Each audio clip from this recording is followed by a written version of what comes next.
తెనాలిలోని RCM చర్చిలో నిత్య సహాయమాతకు 101 కొబ్బరికాయలు కొట్టి మొక్కుబడిని తెలుగుదేశం పార్టీ నాయకులు సుద్దపల్లి నాగరాజు నెరవేర్చారు. ఎమ్మెల్సీగా ఆలపాటి రాజేంద్ర ప్రసాద్ మూడోసారిగా నక్క ఆనంద్ బాబు గెలుపొందిన నేపథ్యంలో ఈ మొక్కుబడిని తీర్చుకున్నారు.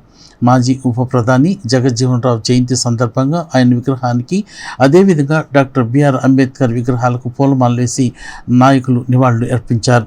అనంతరం మహాత్మాగాంధీ కాంప్లెక్స్లో ఎస్ఎన్ఆర్ కార్యాలయాన్ని ఎమ్మెల్సీ ఆలపాటి రాజేంద్ర ప్రసాద్, ఎమ్మెల్యే నక్క ఆనంద్ బాబు, తెలుగుదేశం పార్టీ రాష్ట్ర కార్యనిర్వాహక కార్యదర్శి డాక్టర్ కత్తెర సురేష్ కుమార్లు ప్రారంభించారు. ఈ సందర్భంగా జరిగిన ఎమ్మెల్సీ ఆలపాటి, ఎమ్మెల్యే నక్క ఆనంద్ బాబులు మాట్లాడుతూ, బాబు జగజ్జీవన్ రామ్ అనేక పదవులు నిర్వహించి దళిత బడుగు వర్గాల శ్రేయస్సు కోసమే కాకుండా దేశ శ్రేయస్సు కోసం కూడా ఆయన పాటుపడ్డారని తెలిపారు.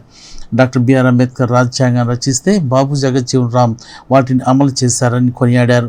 వారు దేశంలోని అందరికీ ఆదర్శనీయులైన నాయకులని చెప్పారు. తెలుగుదేశం నాయకుడు సుద్దపల్లి నాగరాజు అనేక సేవా కార్యక్రమాలు నిర్వహిస్తూ మంచి పేరు తెచ్చుకున్నారని ప్రశంసించారు. ఆయన కోవిడ్ టైంలో అనేక సేవా కార్యక్రమాలు చేశారని వివరించారు. అందరికీ అందుబాటులో ఉంటూ అందరి వారిగా పేరు తెచ్చుకున్నారని పేర్కొన్నారు.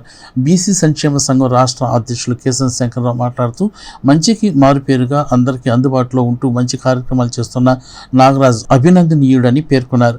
కార్యక్రమంలో తెలుగుదేశం నాయకుడు సుద్దపల్లి నాగరాజు, గుంటూరు జిల్లా పరిషత్తు chairman Kattera Henny Christina, IRS Anand Kumar, APP Sukumar, న్యాయవాదులు పెద్దపల్లి మురళీధర్, ఇందుపల్లి రాజారాం, శరత్ కుమార్, తెలుగుదేశం పార్టీ నాయకులు రావిచిన్ని, మహమ్మద్ కుద్దూస్, సుబాని, కౌన్సిలర్ తాడిపోయిన రామయ్య, దానపోయిన వెంకటేశ్వరరావు, మేకల రవికుమార్, మాజీ ఎంపీటీసీ కిరణ్, కొలకలూరి మోహన్, సతీష్ ఇంకా పలువురు నాయకులు పాల్గొన్నారు.